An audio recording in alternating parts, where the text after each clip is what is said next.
Salut amis téléspectateurs, chers abonnés de la chaîne Congo Culture, vous qui suivez régulièrement l'émission Le Livre et son auteur.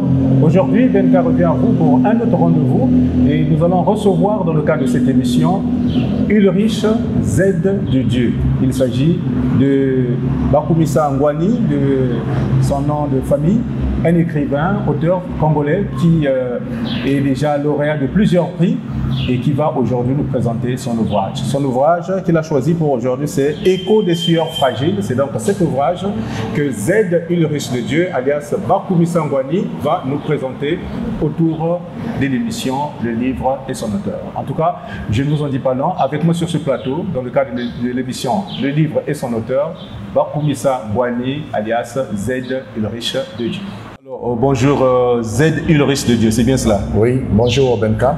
Alors, nous vous recevons dans le cadre de l'émission Le Livre et son auteur. Aujourd'hui, vous nous parlez de ce livre Écho des sueurs fragiles. C'est déjà le 40e dans votre JBCR? Je crois que c'est le 7e recueil. Très bien. Alors, vous êtes pratiquement, on peut le dire comme ça, un poète, parce que c'est vraiment votre champ de prédilection. Mais depuis quand est-ce que vous écrivez? Bon, mais écrire, c'est une passion pour moi. J'écrivais de le bas âge, mais je me suis impliqué dans la littérature en 2012. En 2012. Pratiquement 11 ans déjà. 11 ans déjà, oui, en 2012. Et en 2012, vous signez déjà votre première œuvre? Je signe la première œuvre voilà.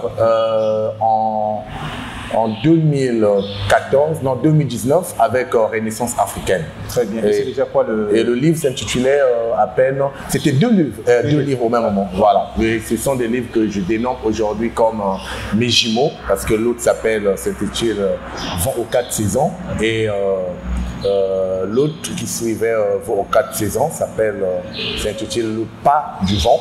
Donc du coup, deux œuvres au même... Et il s'agissait de quel genre littéraire? Poésie, roman? Non, c'est juste la poésie. La poésie. Deux recueils de poèmes. Oui, deux recueils de poèmes, la même année, voilà, aux éditions Renaissance africaine. Voilà. Et avec le temps, vous vous êtes dit, bah, écoutez, L'appétit venant en mangeant, vous avez publié d'autres ouvrages. Bon, mais moi, L'appétit venant en mangeant, oui, je suis d'accord avec vous, mais je peux aller à l'opposé de votre opinion dans le contexte où j'écrivais avant, parce que vous savez, se faire publier en Afrique, ce n'est pas une mince affaire. Mais lorsque vous avez cette opportunité de publier, vous dites, en tout cas, là, je me lance à fond. Là, je me sentais maintenant à l'aise. Voilà, je me suis lancé à fond. Chaque année, je connais en fait une structuration du point de vue de la créativité. Donc, je suis équilibré du point de vue de la publication. Voilà. Ouais. Et quel est le livre qui est venu juste après, le troisième? Le troisième, c'est une anthologie. C'est une anthologie. Bon, beaucoup des anthologies, donc il est question que je puisse... Exactement. Voilà. Alors aujourd'hui, nous allons parler de cette œuvre. Mais avant d'aborder cette œuvre, est-ce que vous pouvez nous parler de votre jeunesse? Vous avez passé vos études primaires, secondaires, supérieures, où exactement? Parce qu'on sait que c'est justement ces études qui influencent le parcours du littéraire que vous êtes. Voilà. Merci beaucoup, Benka. Vous savez, je m'insurge le rôle de parler trop de mon parcours scolaire, non plus de ma jeunesse, parce que bon, je pense que j'opte la méthode de Charles Baudelaire. Charles Baudelaire, en fait, la jeunesse a été pour moi un ténébreux orage. C'est-à-dire, à un âge, bon, à bas âge, je perds mon père, j'avais à peine 3 mois. Et puis du coup, j'ai passé plus de temps avec ma maman. Et c'est cette dernière qui ne cessait de m'encourager sur le plan de mon parcours scolaire. Mais pour répondre nettement à votre question, j'ai fait mes études primaires à Madjingou. À Madjingou, les études secondaires, c'est-à-dire le collège à Mouyouzi, jusqu'en terminale. Une fois que j'ai obtenu mon bac, je suis arrivé à Brazzaville. J'ai commencé d'abord par la fac. Une fois obtenu la licence dans quel département? En littérature française. C'est-à-dire LLF, langue et littérature française. Une fois obtenu ma licence, je suis reparti à l'ENS pour présenter le concours pour devenir ce que je suis aujourd'hui comme professeur certifié de lycée. Et du coup, je suis à cheval et en même temps, je suis en train de boucler avec mon projet de la thèse que je vais peut-être soutenir bientôt. Voilà. Donc, un littéraire abouti dans le sens où vous avez un bac de littéraire, vous avez fait des études supérieures de littérature. Effectivement. Cela justifie votre passion pour le livre. Voilà. Et vous avez gagné des prix littéraires, des poésies très tôt. Est-ce que vous pouvez en parler? C'était dans quel cadre? Moi, les prix littéraires, je soumets des textes et puis comme il y a appel à contribution, je soumets des textes. Mais j'ai pas mal remporté des prix. Je suis lauréat de plusieurs prix. Bon, à l'instar de... je suis le premier lauréat du prix Loité Tembo. Je suis le premier lauréat du prix Kamagod au Bénin.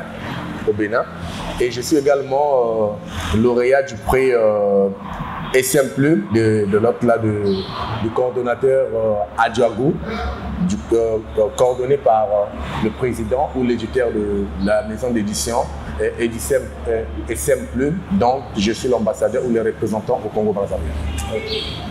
Alors, parlons maintenant de cet ouvrage que vous allez nous présenter, Écho des sueurs fragiles. Ce livre que vous avez produit avec beaucoup de dextérité, on y retrouve déjà combien de poèmes? Je pense à peine 63 poèmes, 73 poèmes. 73 poèmes. Oui. Alors, la vision c'était laquelle? Le thème central? Voilà, la vision était de mettre en exergue un front contre la misère, un front contre l'injustice, un front contre le tribalisme, un front contre le désespoir. Parce que la jeunesse actuelle est en quelque sorte à la merci du désespoir. Et du coup, je me suis dit, je vais partir du contexte selon lequel nous devons prendre notre destin en main pour faire face aux affres du temps, c'est-à-dire au désespoir, si bien que l'espoir ne peut que seul, l'espoir est le seul remède qui peut nourrir notre détermination, notre volonté pour aboutir à nos objectifs. Et quand vous parlez de l'injustice et du tribalisme, vous dénoncez quel point exactement? Et quel est le constat? Vous partez de quel constat? Alors, dans ce contexte-là, c'est un cri d'appel. C'est un cri d'appel que nous devons être ce peuple ou cette race en qui s'achève le tribalisme. On peut pas. Nous avons besoin de l'harmonie dans le monde. On ne peut pas tenir compte des ethnies, on ne peut pas tenir compte de race, on ne peut pas tenir compte de couleur, mais c'est le bien-être universel que nous rêvons. Donc du coup, c'est un cri d'appel aux lecteurs, puisque face au lecteur, moi je me fais un lecteur professionnel parce que le lecteur, pour moi, sont en quelque sorte, bon, il y a des lecteurs amateurs et des lecteurs professionnels. Professionnel, c'est en quelque sorte une personne qui s'implique déjà dans, qui est déjà en contact avec l'écriture de façon approfondie. Mais le lecteur amateur, c'est juste en découvrant le livre, il peut jeter un regard sur le texte, mais à partir de ce texte proposé par l'auteur, on se rend compte qu'il peut découvrir quelque chose qui peut toutefois apaiser les mots qui minent le mot dans la société. Alors, Z Ulrich de Dieu, je pense que la littérature, aujourd'hui, c'est une activité qui est quelque peu en baisse dans nos écoles. Vous êtes enseignant, je pense que vous êtes au courant de cela. Oui. Avant qu'on parle de cette problématique du livre et de l'implication des jeunes dans cette activité littéraire, j'aimerais que vous puissiez faire un choix parmi les 73 poèmes, d'un poème qui parle peut-être de la jeunesse, un appel que vous allez lire, et après nous allons parler justement de cette jeunesse qui tend à délaisser la lecture. Ah, ok. Votre choix porte sur quoi déjà? Le choix porte sur le poème intitulé Jeunesse Brimée. Ok. Sur la page 50, Écho des sueurs fragiles. Il s'est mûri dans ma tête à l'heure du silence de la lune où la pensée régénère ses forces des rêves de toutes les générations. Génération d'une jeunesse brimée, génération d'une vieillesse précitocratisée, génération d'une parité au bord du vide. Ma poésie ne chante plus, elle rampe dans les nombreux de la pensée. Je n'apprends plus, je me bats. Il s'est explosé dans mon cœur l'amour unique, l'amour fraternisé, l'amour obsédé, l'amour inconditionné, qui va au-delà des frontières et au-delà de races et couleurs. Aimons-nous les uns les autres Telle est la dernière religion qu'il faut enseigner aux hommes défaits pour relever le défi de notre perversion. Mon verbe est mis en commun avec la revendication pour apaiser ma soif de parvenir au changement total de l'être. Cet être qui désire toujours satisfaire son ego, tronquer son ardente foi contre la fortune de la popularité. En tout cas, c'est un texte très poignant. Je retiens la partie où vous parlez de l'amour. Aimons-nous les uns les autres. Vous pensez que cet amour manque aujourd'hui? Oui, cet amour manque aujourd'hui parce qu'on se rend compte que la classe est noble, domine sur la classe basse. Et il arrive parfois, juste en tenant compte de nos regards, le regard qui était un bien commun devient en quelque sorte déformé quand on jette un regard dédain envers un pauvre. Si au moment où on se rend compte que nous sommes au sommet de notre gloire. Mais la vie, elle est équilibrée. L'existence, elle est commune. Pourquoi ces clivages entre nous les humains? Raison pour laquelle c'est un appel vers l'amour, c'est un appel vers la lumière éternelle, la fraternité éternelle. C'est ça. Alors, la jeunesse, parlons-en, puisque vous avez parlé de cette jeunesse qui est brimée. Mais au-delà de la brimade, il y a aussi un problème d'inconscience. Vous êtes enseignant au lycée. Le lycée, c'est déjà le secondaire 2e degré. Oui. C'est à ce niveau que, généralement, on s'affirme par rapport à son futur. Alors, qu'est-ce que vous pensez de la jeunesse actuelle pour ce qui est de l'avenir du livre? Bon, en ce qui concerne l'avenir du livre, aujourd'hui, je pense que moi, j'écris ou je publie parce qu'un livre peut en quelque sorte proposer une vision structurée à une personne ignorante. Donc, c'est un front contre l'ignorance. Donc, lorsqu'on arrive à l'école, tant que notre vision n'est pas structurée, on aura du mal à faire des choix même dans la vie. Nous connaissons, il y a un terme qu'on utilise souvent, un terme commun, les hommes fabriqués. Fabriquer, c'est parce que durant votre parcours scolaire, vous n'avez pas eu à enjamber des difficultés. Et quand vous êtes quelque part et que vous êtes en face d'une difficulté, vous vous sentez coupable et victime. Du coup, cette ignorance, pour enjamber cette ignorance, il faut se familiariser à la lecture. La lecture égale éveil de conscience, épanouissement mental et délivrance contre l'ignorance. Est-ce que vous ne pensez pas qu'en tant qu'écrivain, il y a un petit vide dans la chaîne du livre? Parce que c'est vrai que tout le monde est impliqué. Il y a l'auteur, il y a l'éditeur, il y a l'imprimeur, il y a le libraire, il y a aussi les lecteurs. Mais est-ce que vous ne pensez pas qu'il n'y a pas de synergie entre ces acteurs du livre? Bon, il n'y a pas la synergie quand l'intérêt brûle sur l'humanisme. Quand l'intérêt brûle sur l'humanisme, on ne peut pas, ce vide-là va toujours exister. Voilà. Mais quand il n'y a pas l'intérêt, on se rend compte qu'on fait ça pour éviter ou faire sortir le lecteur de l'ignorance ou de la perversion. En ce moment-là, on travaille d'un commun accord, en synergie, et puis on va de l'avant.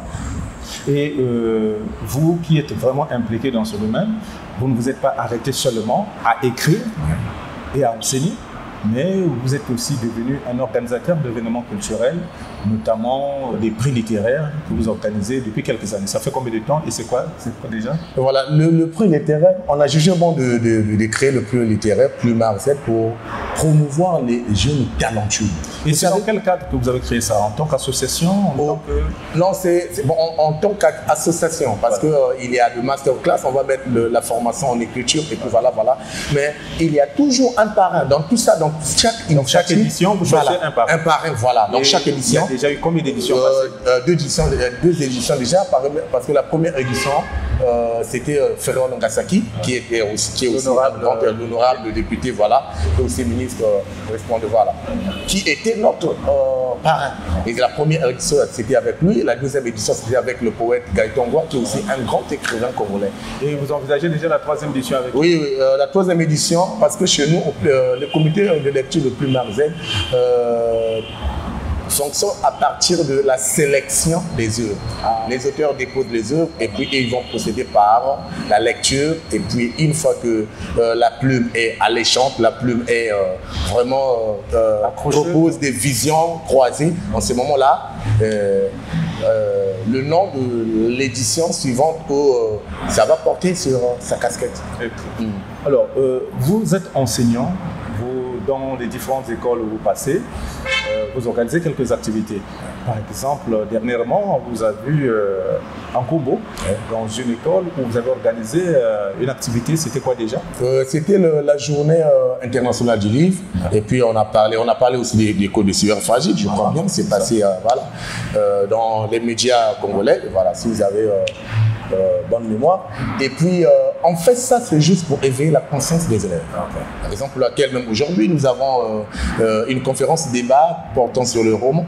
Tout ça, c'est pour que les élèves puissent s'impliquer même dans la créativité. Parce qu'ils ont, en quelque sorte, cette gêne de créativité qui somnole en nous. Donc, ils ont besoin qu'on puisse aller de l'avant. Très bien. Alors, nous sommes pratiquement arrivés au terme de notre entretien. Nous allons conclure. Nous avons plusieurs autres occasions pour se retrouver et puis vous allez présenter certainement d'autres ouvrages. Alors, si vous étiez demandé de conclure cet entretien, votre dernier mot, vous l'adresserez à qui et pourquoi? Je dirais, je m'adresse particulièrement aux lecteurs et aux managers qui gèrent nos médias. En fait, c'est à partir de vous, à l'instar de Benka, on peut toutefois se faire une visibilité de par le monde. Et cette visibilité ne peut avoir lieu qu'à partir de nos lecteurs qui lisent nos livres. Et quand le lecteur se familiarise avec les livres, on se rend coupable quelque part parce qu'on traite des divers thèmes qui proposent des regards croisés. Et quelque part, on se sent à l'aise parce que mon lecteur a pris conscience sur une thématique que j'ai abordée qui peut toutefois soulager son esprit ébouriffé par les mots qui minent la société. En tout cas, merci beaucoup Z. Ulrich de Dieu. Le livre et son auteur, c'est une émission destinée aux littéraires. La porte vous est grandement ouverte. Chaque fois que vous avez besoin de passer à l'émission, contactez-nous sans hésiter. Et je pense que le message est le même à l'endroit de tous les littéraires. C'est votre espace. Comme venait de dire Z. Ulrich de Dieu, communiquez afin que vous puissiez toucher les lecteurs et que ces derniers puissent avoir la quintessence même de vos œuvres. Ce n'est que comme ça qu'on va susciter la lecture et que nous allons rehausser le niveau de la littérature congolaise. En tout cas, c'était le livre et son auteur avec Z. Ulrich de Dieu et nous avons décortiqué son recueil de poèmes. Prochainement, nous allons revenir certainement avec un autre ouvrage et nous disons merci à l'équipe technique qui nous accompagnait. Michel Opakwele à la caméra et bien entendu Albrecht Chevalungu au montage. Benka vous dit au revoir et à la semaine prochaine.